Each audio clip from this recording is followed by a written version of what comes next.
I was 18 years old when I got married. I belonged to a very conservative family, a Baloch family, where good daughters never say no to their parents. My father wanted me to get married, and all I said was, if that makes you happy, I'll say yes. And of course, it was never a happy marriage. Just about after 2 years of getting married, about 9 years ago, I met a car accident. Somehow my husband fell asleep and the car fell in the ditch. He managed to jump out, saved himself. I'm happy for him. But I stayed inside the car and I sustained a lot of injuries. The list is a bit long. Radius ulna of my right arm were fractured. The wrist was fractured.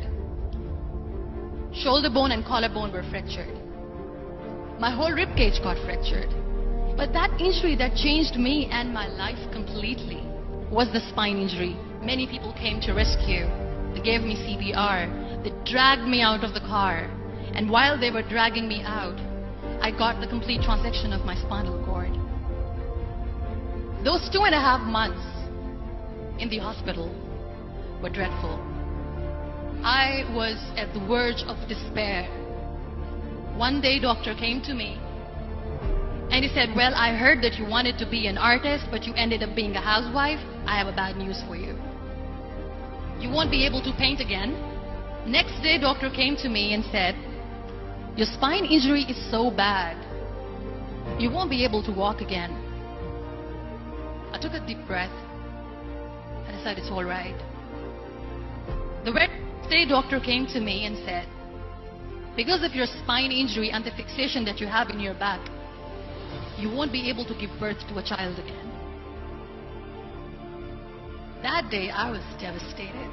I started to question my existence. Why am I even alive? So what kept me going was, one day I asked my brothers, I know I have a deformed hand, but I'm tired of looking at these white walls in the hospital and wearing these white scrubs. Bring me some colors, bring me some small canvas. I want to paint. So the very first painting I made was on my deathbed, where I painted for the very first time. What an amazing therapy it was. Without uttering a single word, I could paint my heart out. I could share my story. People used to come and say, what lovely painting.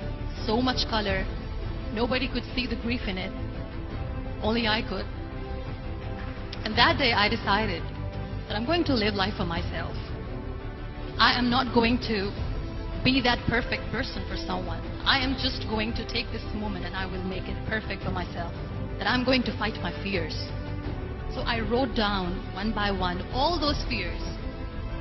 And I decided that I'm going to overcome these fears one at a time. Do you know what was my biggest fear? Divorce. But the day I decided that this is nothing but my fear, I liberated myself by setting him free. And I made myself emotionally so strong that the day I got the news that he's getting married, I sent him a text that I'm so happy for you and I wish you all the best. And he knows that I pray for him today.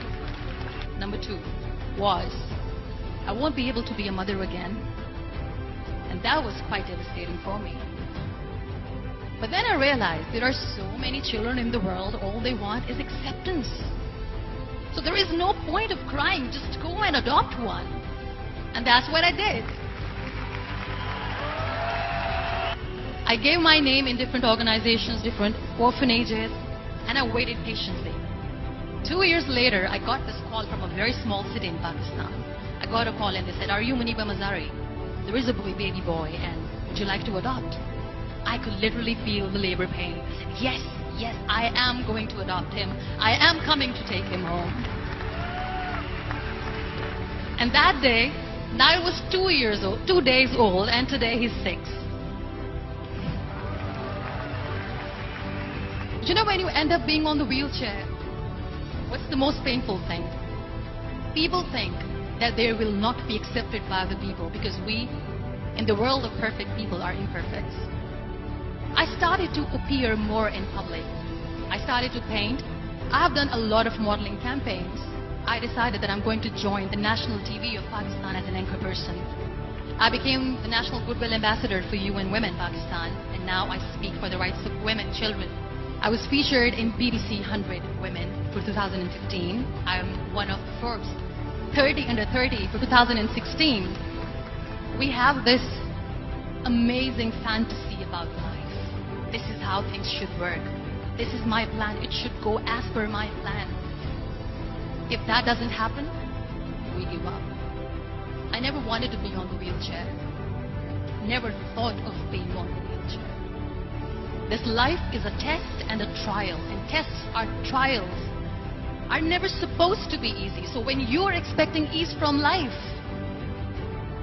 and life gives you lemons, then you make the lemonade, and then do not blame life for that. It is okay to be scared. It is okay to cry. Everything is okay, but giving up should not be an option. They always say that failure is not an option. Failure should be an option, because when you fail, you get up, and then you fail, and then you get up, and that keeps you going. Embrace each and every breath that you are taking. Celebrate your life. Live it. Don't die before your death.